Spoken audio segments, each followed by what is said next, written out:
primero haciendo un llamado al honorable Consejo de Bogotá, que sea honorable y se esfuerce por decir las cosas como son.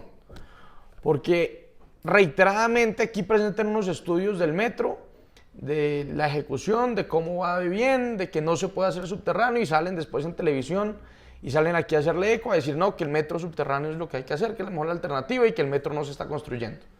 Y en esas mismas, de esos mismos creadores de esas mentiras permanentes y reiterativas, ahora salen a decir nuevamente que Transmilenio es un negocio privado, que lo único claro es que Transmilenio es un negocio privado, que no funciona, no funciona y no funciona. Concejal Sastua, que a usted le faltó recordar algunos detalles de Transmilenio que yo creo que es importante decir. Y es que, haciéndole eco a lo que usted está diciendo, y es que Transmilenio se compone de dos componentes. Un componente troncal, que son los buses rojos, y un componente zonal. Ahora, yo sí le pediría a esos concejales que son tan reiterativos repitiendo mentiras, ¿en qué administración y en qué momento se creó ese adefesio que se llama el SITP zonal? Y entonces resulta que el señor que lo creó hoy se llama presidente de la República. Y que cuando fue alcalde, concejal Oviedo, fue tan mala la planeación, fue tan mala la estructuración del SITP componente zonal, que el déficit hoy de Transmilenio no lo producen los buses rojos, sino el componente zonal, que se creó en la administración del alcalde Gustavo Petro. Y que casualmente, cuando hablamos de vivienda, concejal Forero, vemos que también cuando el presidente Petro se puso a innovar contra estas políticas neoliberales y contra estas cosas, fue que se creó el desastre del frenazo en seco de Mi Casa Ya. Y fue cuando históricamente se desaceleró el sistema, el sector de vivienda. Entonces, realmente nosotros podríamos hacer un álbum de todas las cosas donde el presidente en su momento, cargo en el que se ponga, salvo cuando fue senador, que fue un gran senador, pero cuando estuvo en la alcaldía, nos dejó con el SITP y con el déficit del SITP que ahora estamos pagando. Ahora que es presidente, nos entregó el peor resultado en materia del sector vivienda de la historia. Y así podríamos ir sumando y sumando y sumando cosas. Entonces hay que hacer un llamado de atención.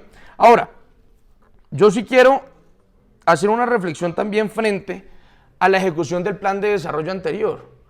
No es justo con la ciudad que el alcalde Galán le reclamen todos los días de seguridad sobre la problemática de seguridad y presenten una ejecución del 1% durante el cuatrenio.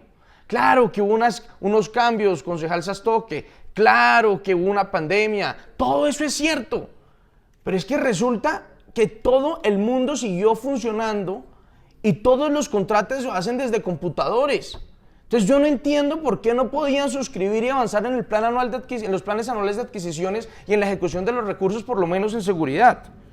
Ahora, aquí también se trata de satanizar a los privados permanentemente. Yo creo que es importante defenderlos, porque resulta que el sector construcción, que incluye también las obras civiles, producen más o menos 1,6 millones de empleos en Colombia y más o menos 350.000 personas en Bogotá se emplean en este sector. Entonces, realmente todas estas prácticas neoliberales que se acusan y se acusan y se acusan, realmente lo que dan es generación de empleo y de dinamización de la economía.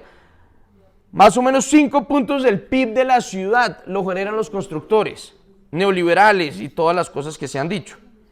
Ahora, yo sí quiero también celebrar y felicitar al doctor Juan Carlos Fernández, director de la Caja de Vivienda, porque reiteradamente vemos que no hay que ver el retrovisor. Yo estoy en contra de esa máxima que salen todos a decir que no hay que ver para atrás. En ninguna escuela de política pública se deja de decir que lo primero para tener políticas públicas exitosas es definir cuáles son las líneas base. Entonces, si usted no tiene unas buenas líneas base, no puede hacer una buena política pública.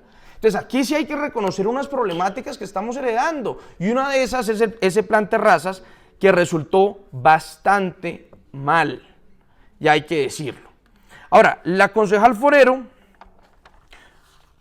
presentó unas, yo creo que valiosas llamadas de atención, sobre todo en el suelo congelado de los planes parciales, las actuaciones estratégicas y todas estas cosas, y lo llamó su semáforo rojo, que si bien yo creo que es un llamado de atención importante, Ahí también hay que reconocer y destacar todo lo que mencionó la secretaria en su presentación.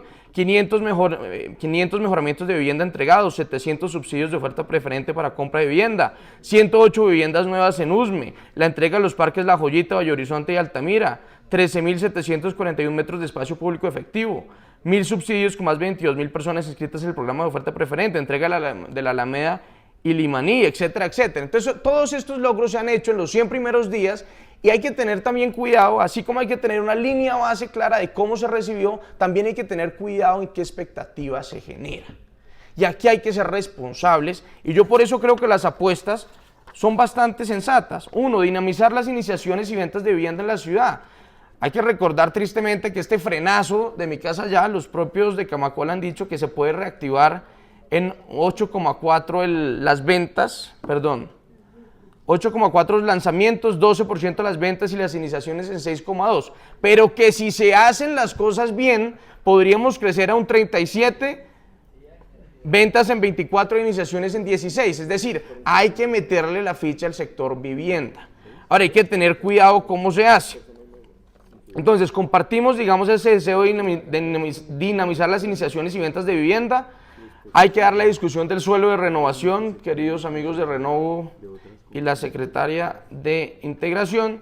Y yo vuelvo e insisto, hay que dar una discusión con el tema de las actuaciones estratégicas y de los planes parciales. ¿Por qué? Porque quedamos en la suerte del privado. Entonces, cuando son grandes empresas muy buenas de esta ciudad que hacen planes parciales y les va bien, pues la ciudad le va bien. Pero cuando hay planes parciales como el del Pedregal, cuando las cosas salen mal, nos hemos dado cuenta, secretario de Planes, y lo hemos hablado muchas veces, que la ciudad queda con las manos cruzadas. Entonces hay que inventarnos alguna fórmula jurídica y yo siempre llamo la atención en ese tema. Lo otro, señor secretario de Gobierno, este tema de la vivienda es transversal a la administración y tenemos que reconocer una realidad y es la urbanización pirata está directamente relacionada con esta discusión. Secretaria, lo hemos hablado también 1500 veces. Inspección, vigilancia y control que está en cabeza de las alcaldías locales y de la Secretaría de Gobierno. No hay realmente información clara hoy donde nosotros podamos ver cómo se está desarrollando la ciudad, sobre todo en los bordes de los cerros orientales, la reserva de los cerros. Esa sentencia del Consejo de Estado es maravillosa en el papel, en la realidad es un desastre. Están urbanizando los cerros en cada minuto y esta ciudad está con los brazos casi que cruzados por la impotencia institucional. Esto no es de esta administración, ni del anterior, ni del anterior. Es una cosa sistemática que ha venido hace muchos años y hay que dar una discusión en ese tema. Y también deberíamos verlo en el plan de desarrollo. Eso debería ser una meta del sector gobierno. Entonces yo simplemente cierro diciendo que hay que celebrar las apuestas cuando las apuestas son razonables y se bajan sobre evidencia y hay que dar discusiones basadas en evidencia. Transmilenio no es un negocio privado, como han dicho, tiene operadores privados porque vivimos en una sociedad capitalista, lamentablemente para algunos, donde la libre competencia es determinante y donde los empresarios son fundamentales para el desarrollo económico de la ciudad y del país. Muchísimas gracias, presidente.